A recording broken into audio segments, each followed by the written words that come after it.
Hello, Sagittarius. Welcome to the Plaid Sheep Oracle. Just a note, Sag, this video may sound a little, I don't know, like it's wrapped in cotton wool. They're doing some repair work on the building, so there's some drilling going on. And I did a little test to see, what it would be like with editing out the background noise as much as possible. And it works pretty well. There's still going to be kind of a little bit of a low rumble, possibly, as we go. Hopefully not too annoying. But that's why. So, your reading, Sagittarius, I think it's pretty cool. It's like, it's kind of the hero's quest. Because we start here with battle. And we've been talking in your reading, Sagittarius, it came out in the Gemini new moon reading for you, that you are dedicating yourself to something. You are giving your heart to something. And now that you've done that, it's time to proceed. And there's going to be some contrast as you go forward. And I think this is all to the good. I think that when we don't have any contrast, that the life isn't very satisfying, that we get bored, the things just don't feel satisfying if there's no challenge to it at all. And I think that's especially true for the fire signs. Now, of course, you can, I think, vibrationally, to some extent, control the kind of challenges that you have. So this battle could be a number of different things. It could be a real, like, knockdown, drag out, somebody leaves bleeding, minus half a wing. Or it can just be, it can be a kind of a wrestling match, or a brainstorming session where you get down into the nitty-gritty, or it can be kind of an exciting challenge, choosing, if you were climbing a mountain, choosing the more challenging face to go up, or choosing the face that nobody's ever done. So that you can make the battle kind of juicy and interesting. Or, vibrationally, you can bring in stuff that's really unpleasant.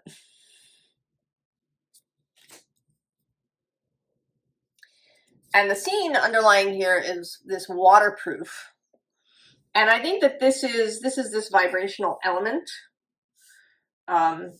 You're never going to be 100% waterproof. And I think that's probably good too. But you can be in a place where you're regulated, where your nervous system is regulated, where you see things as exciting, as puzzles, as challenges, rather than as, possibly something to be defeated. Right? Does somebody have to go home bleeding? Now, interestingly, right below that is luck. And this is Jupiter's first appearance. He is associated with luck. He's associated with the Wheel of Fortune in the tarot. He's expansion. He's lots of things. And he's also lots of anything that he touches. He expands whatever he touches. So if you do have, if you have a lot of resentment, if you have a lot of, this need to send somebody home bleeding, then you may that may be the thing that expands.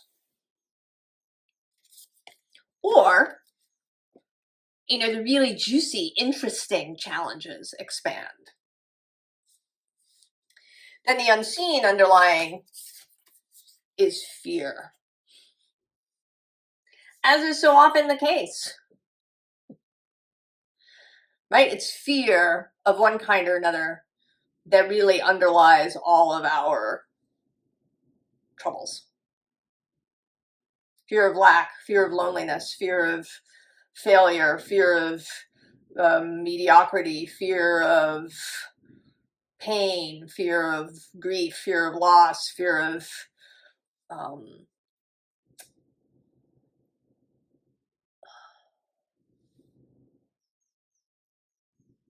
fear of blankness, you know, having sort of no fear of being fogged in.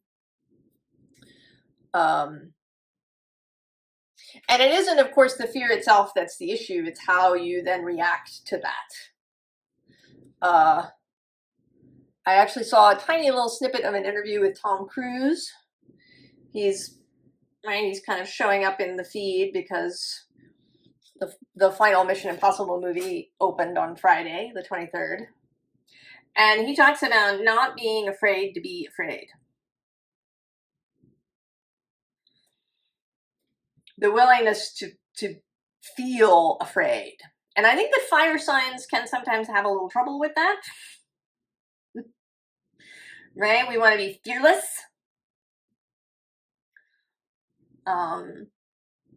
And so we actually become, right, the fear is, right, the fear of fear.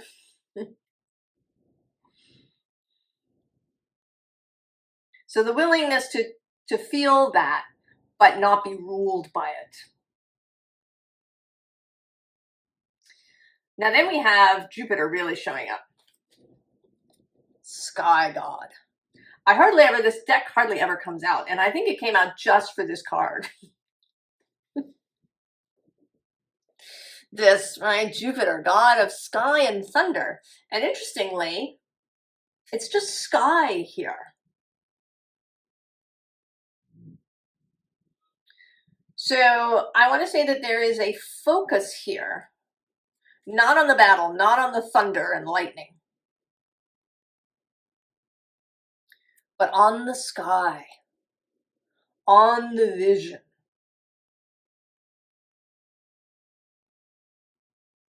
That's where the focus wants to be. The bottom card here is this Nightshade card. And this feels a little bit like the fear thing too. Things look different, you know, at night. A field or, you know, some street that you've been down many times during the day can feel just completely different in the night, filled with menace even. And how you look at a thing, knowing that the light that's shining on something changes it. I did lighting design in the theater many, many years ago, in a previous life. And one of the things that you learn is how gel color changes things. So someone wearing black who walks under blue lights may look like they're wearing purple.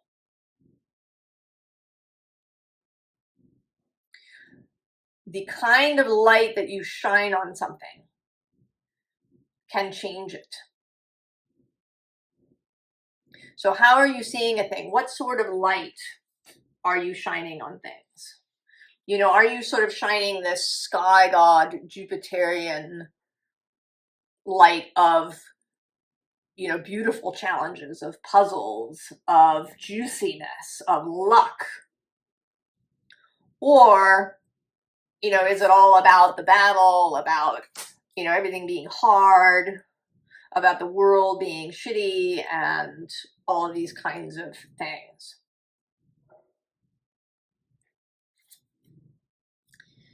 Then there's this last quarter.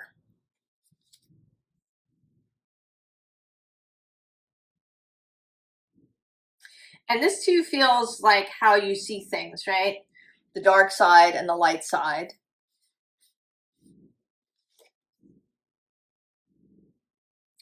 And a willingness to approach something even if you don't see the whole thing. Right? To be the moon dancer. To be excited. To move forward with possibility, which I think is one of, you know, a gift that Sagittarius can have.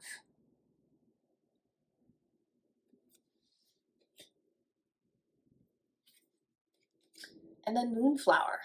And how this appeared to me immediately was not as the moon behind these flowers, but as the view through a telescope. And these are clouds and sky. And, you know, so you're looking at a meadow at the flowers. Focus, Sagittarius. Now, usually I think that is your jam, to focus. But it may be that recently, particularly as Jupiter's been moving across from you in Gemini, that you haven't been able to focus. And as Neptune has moved square through Pisces, that you've had difficulty focusing.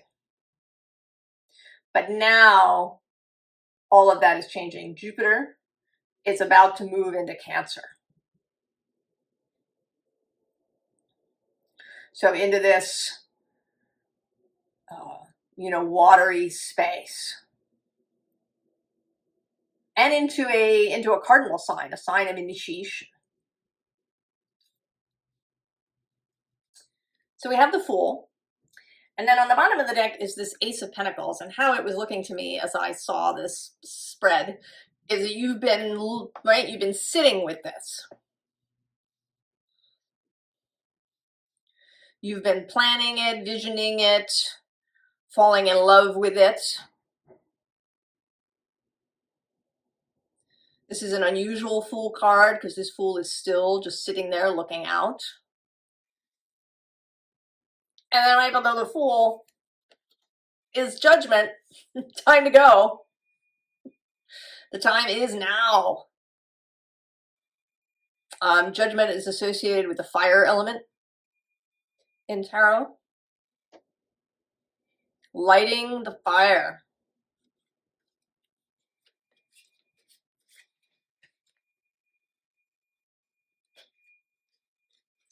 And there's the Five of Swords.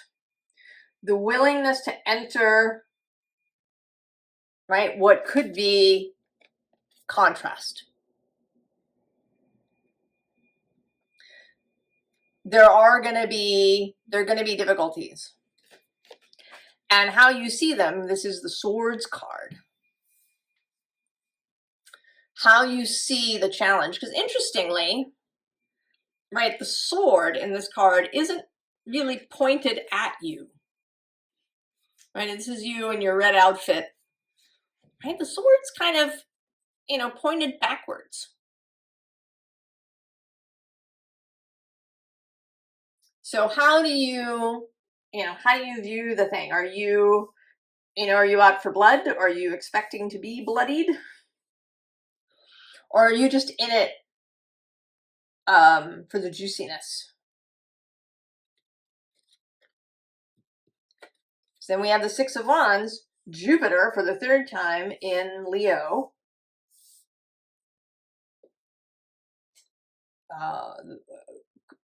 Creativity, victory. And here there's also a sense of being, you know, called. That this victory, this winged victory, is calling to you. Right? Like, over here.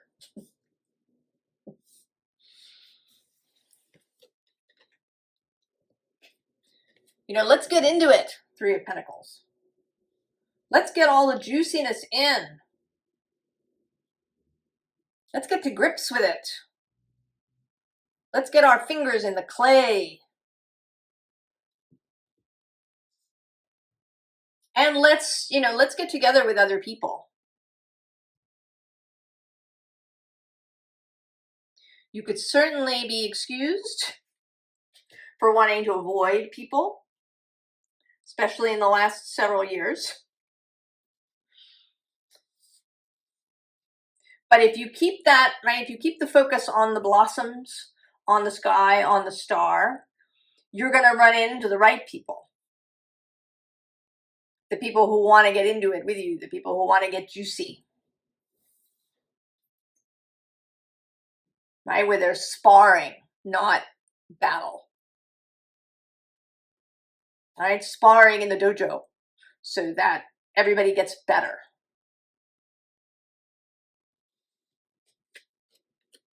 And then the Queen of Cups. Here's Cancer showing up. Jupiter's new space.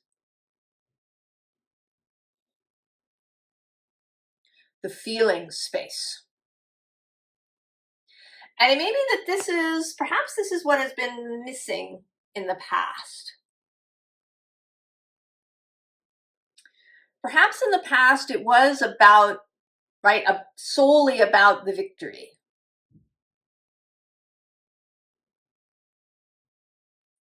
And now we're adding this love element, this heart, to the quest, to the endeavor, to the challenge, to the project.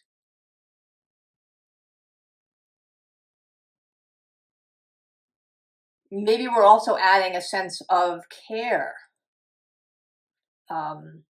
You're prepared to really nurture this dream, this thing that you've given your heart to. You're going to give not just your fire, but your water, your heart, your emotions to it. You're going to be all in, not just on the surface. I think that can be a thing for Sagittarius, which is sort of counter, right? I think of Sag as all in. But I think that maybe that societally we've created a situation where we skim along the surface sometimes.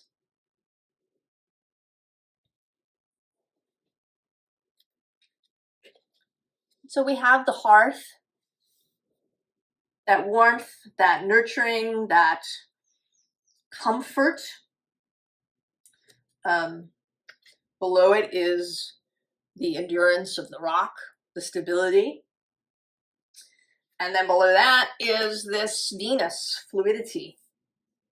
And actually, I'm going to go one more. Oceans with bravery. And, and this feels like Jupiter again, this Jupiter in Cancer. And it's making me think, I didn't point it out, but under this Judgment card, here is the Page of Cups.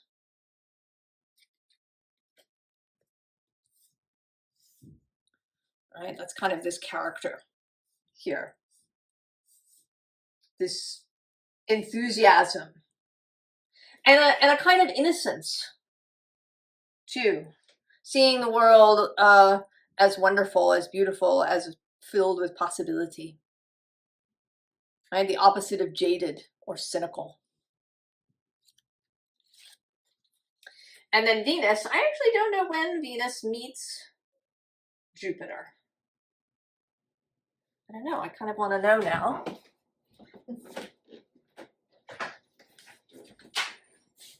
When that happens. When does that...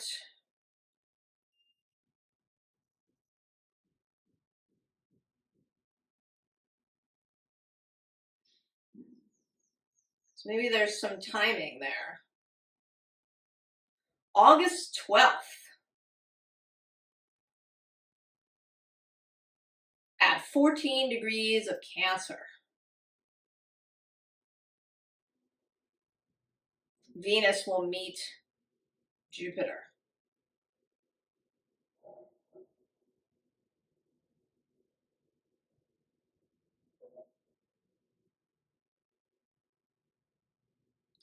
So that's very interesting. That's a kind of a big period, that the first couple of weeks of August have kind of a bunch of stuff going on in them. But right, and then there's these cleansing storms.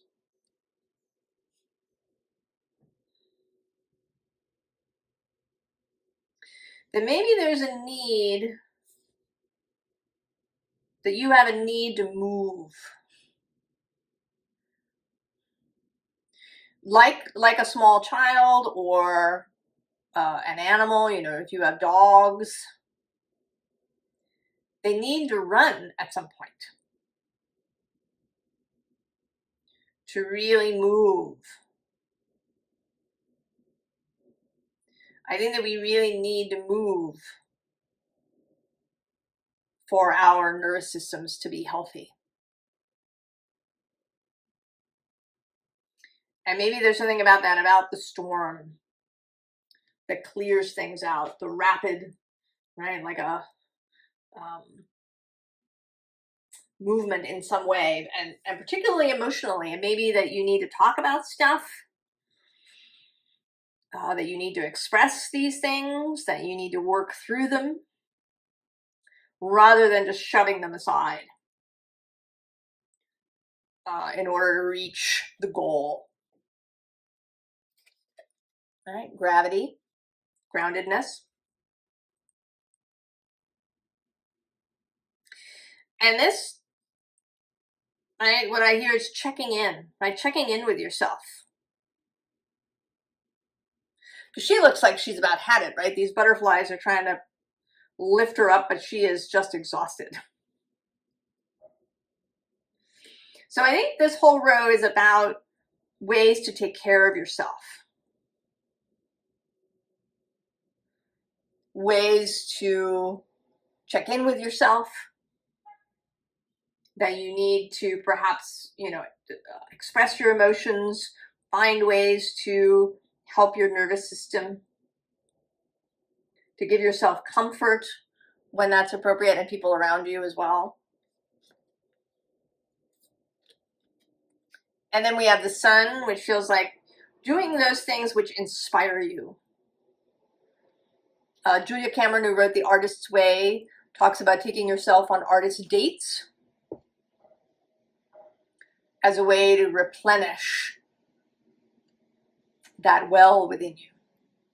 And that could be, you know, it could be anything. It could be something like an artist date where you go to a museum or a movie, or, you know, take yourself shopping in some way, or go out into nature, or do something physical.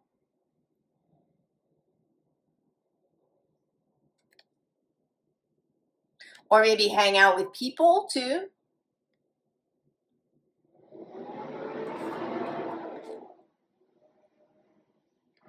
And then we have adventure. You may need to take yourself on a little adventure periodically. Something where you detach even from the goal. And I don't think that it needs to be, you know, someplace far away. It could just be a day trip somewhere.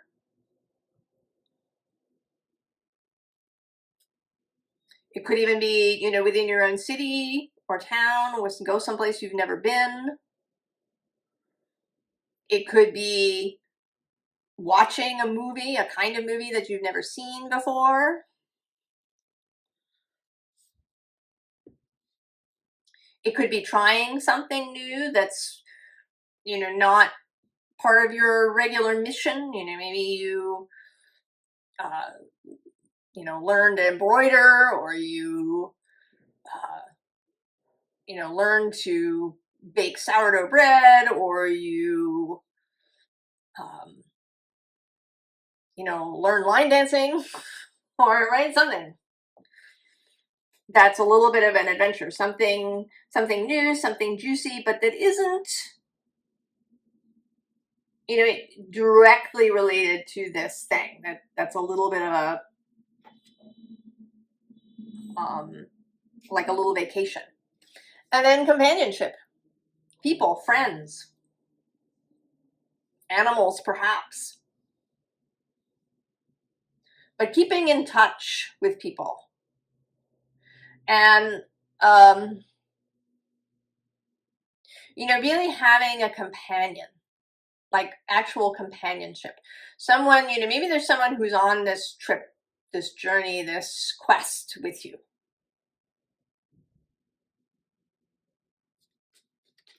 In some way, perhaps they, you know, they have the same interest, or there's some other aspect of it that's juicy for them. I mean, this might be in your life. It could be that this thing that you've fallen in love with is in fact a person.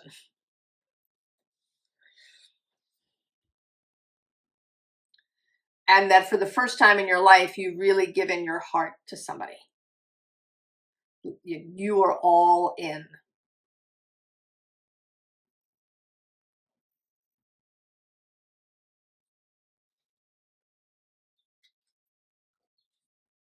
Of course, the star.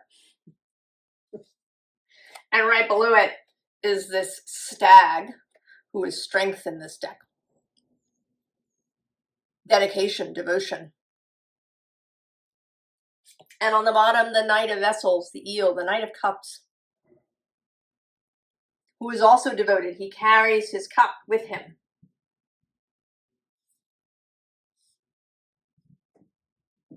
And he shares it with others.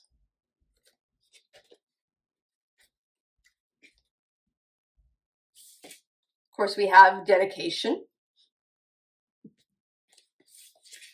the building of skill, respect for yourself and others,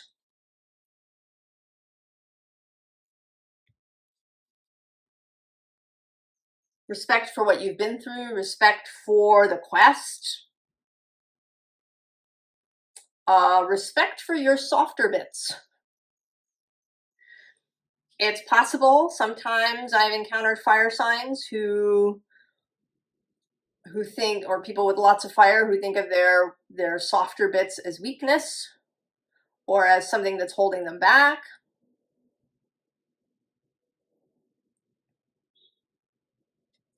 So respect for all of the parts, for that emotional, empathetic self. And then there's the Guardian. This sits in the Devil position in this deck. So there is this flavor of maybe confronting those fears and confronting triggers and shadows, perhaps. But there's all, and the willingness to do that.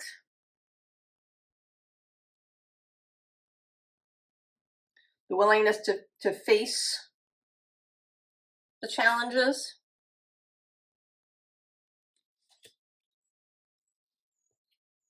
Oh, Sagittarius. Formal advice. Six of Swords. And right below that is the Seven of Swords. And he's polishing his sword there, sharpening, polishing, sharpening. Well, it's time to go. It's time to go. Below that actually is strength. And then there's that Five of Swords repeating.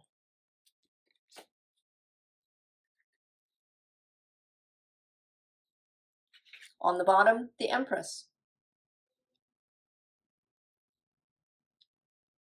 Love and dedication are at the basis of this.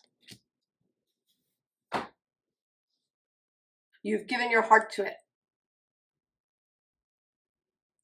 And now you're going to meet challenges on the way.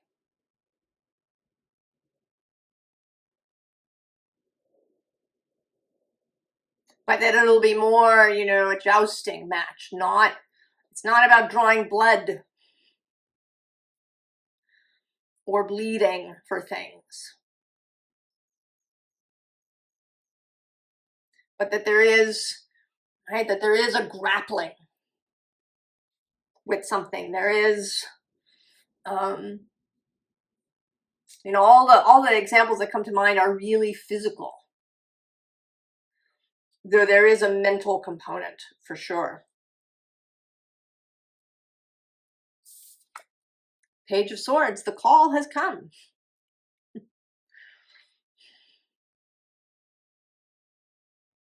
It's time to go, Sagittarius.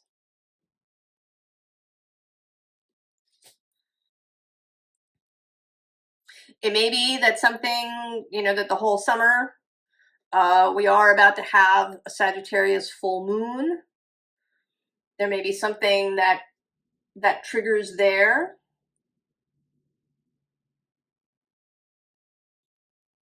That begins. That may be the first challenge that comes up.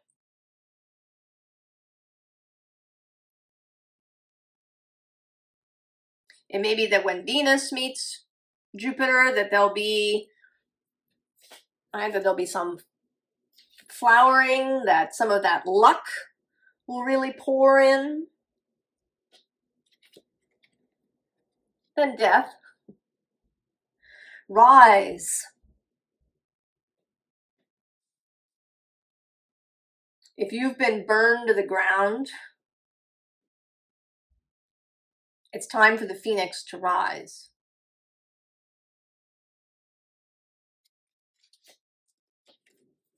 And judgment, yeah? Right? If you didn't hear this, then we're gonna get louder.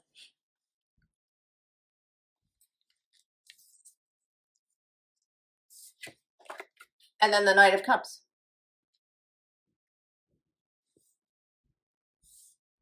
The dedication, the love. Allow the longing, the adventure. You know, how do you see it? How do you see that, right? What is the grail for you? If you lost your way, if you've spent the last bunch of years, possibly the last 14 years, as Neptune's been moving square Sagittarius. Perhaps there's been a lot of fog, lots of ideas, but nothing that took hold. And now is the moment. The call has come. And I think you're absolutely ready. I think all of this is confirmation, Sagittarius.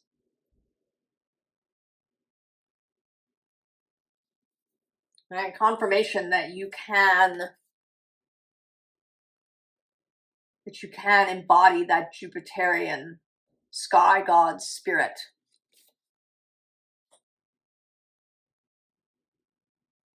While simultaneously holding this energy of love and nurturing and growth and compassion.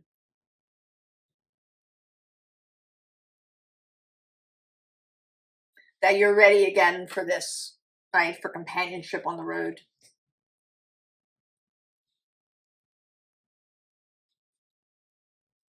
That you're ready to meet the guardian. Because you're meeting them with love. Right? With your heart grail in your hand.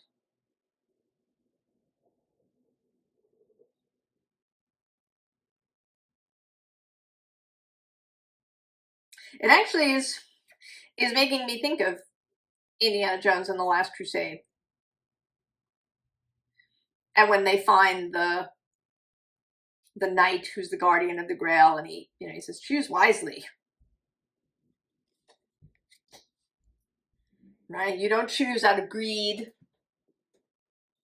or fear or, the need to be the one who wins everything. But the one who is devoted, who feels deep love.